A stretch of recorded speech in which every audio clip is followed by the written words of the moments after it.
So I just wanted to come on here for just another second while the kids played, and I just wanted to take a quick minute to tell you guys about my mental health history. My first mental health psych ward trip was when I was 13 years old, and I still remember it. I told my mom that I wanted to kill myself, and she was like, "Oh, no, we ain't gonna have that." And she took me to the psych ward, and I just felt so betrayed by her. I was like, wow, how could you do this to me? Like, how could you put me here?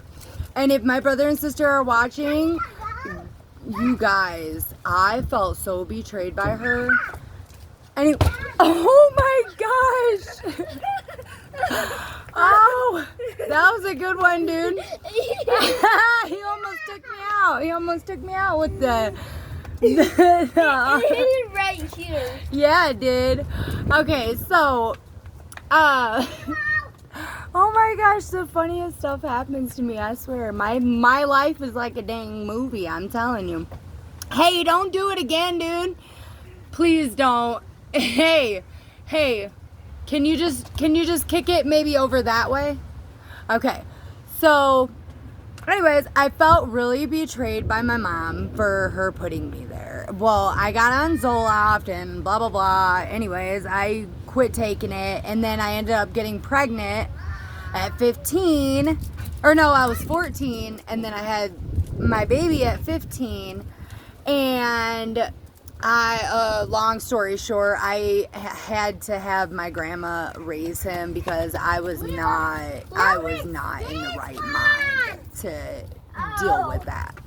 That is a total different story for another time, which in the future, I hope that I can come on here and tell you guys about it, but today is not the day.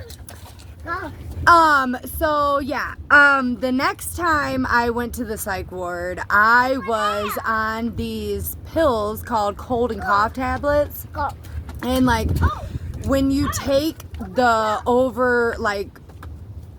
when you take too many, you start to hallucinate and stuff. So I don't know if this was the drugs or if this was some type of spiritual awakening. I don't know what it was.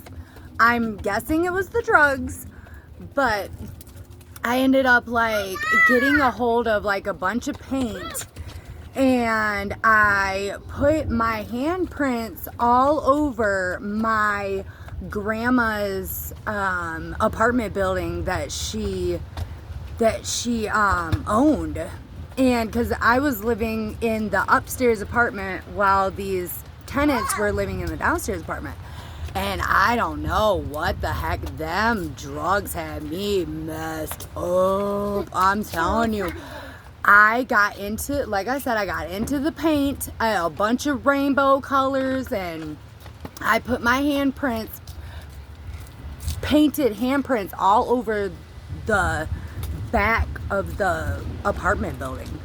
And then when she came, I was like, "Oh, look what I did, Grandma." I was just so proud of myself, and she was like, "Oh my gosh, Adri, you need help. What is wrong with you?" I'm like, "Nothing. There's nothing wrong with me. I'm fine." And I was going through it. But anyways, okay, so long story short, the people downstairs, I ended up hearing some things that I did not want to hear. Okay, let's just put it that way. And I confronted, you okay, buddy? I confronted them, the downstairs neighbors, about what I heard. And they obviously saw that I was on something, and they were like, "Oh, hell no, this girl," because I was only a girl at the time. "This girl is nuts." And I was like, I really thought it was, what was going on at the time. Well, anyway, so I ended up going to this place called Singer.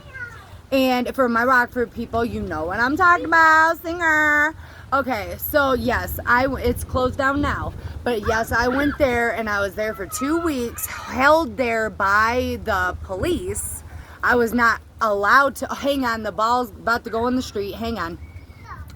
So when I went to the Singer, the psych ward, I got there and I was still all messed up and everything. Well, once the drugs wore off, like later that night or the next night, I was like, oh man, what did I do? Like, I should not be here. Like, I definitely do not deserve to be here. And so for having to be there for 2 weeks, being held there, or 1 week or 2 weeks, I'm pretty sure it was 2 weeks. I don't know for sure, so don't quote me on that. But it was like 2 weeks. I was held there. And I was like, oh shoot, like, man. But anyways, I ended up learning what tater tot casserole was. I freaking loved that up in there. And another thing is that I liked was, hang on, the pizza's done now. Oh my life. Okay, this came out looking good. Alright, so when I was there, I just felt like I was more like a staff member. And I just, oh man. Okay. So you guys know that part on Couples Retreat where Vince Vaughn's like, oh, you've never been bit by a shark? And he's like, no, but I was in a car accident. And he's like, well, then you shouldn't talk about it. Exactly. If you haven't been through it, you shouldn't talk about it. That's why God put me through that, so that I can talk about it and so that I know what it is and know about it. So, with that being said, I think we all have a little bit of crazy in us, okay? And I am okay with people thinking that I'm crazy. I'm okay with that. Like, I do not care. So, with that being said, mental health is a real thing. It really is. I am trying my best every day. It is a everyday struggle to not go into a deep depression, to live in the past, because you can't change the past. You can't. No matter how hard you try, you cannot change it. And we all know that. But if you're living in the future, you're also got anxiety over on that end too, and that ain't good for you either. The only way you're ever gonna feel peace in your heart, true, honest peace, is in the present moment. And you will never get peace in your past. You will never get peace in your future. You might get peace thinking about your past eventually, like I do.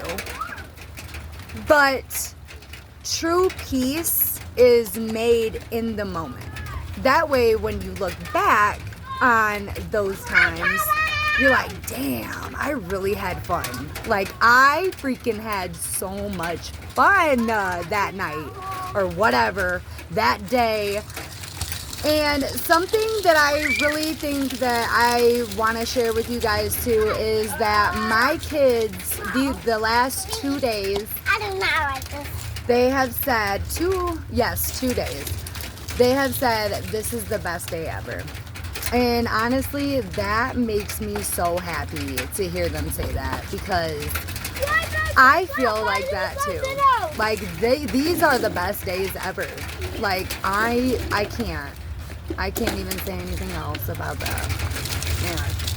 And it is starting to rain. We are having a severe thunderstorm, if you cannot tell. So it is time for us to go in now.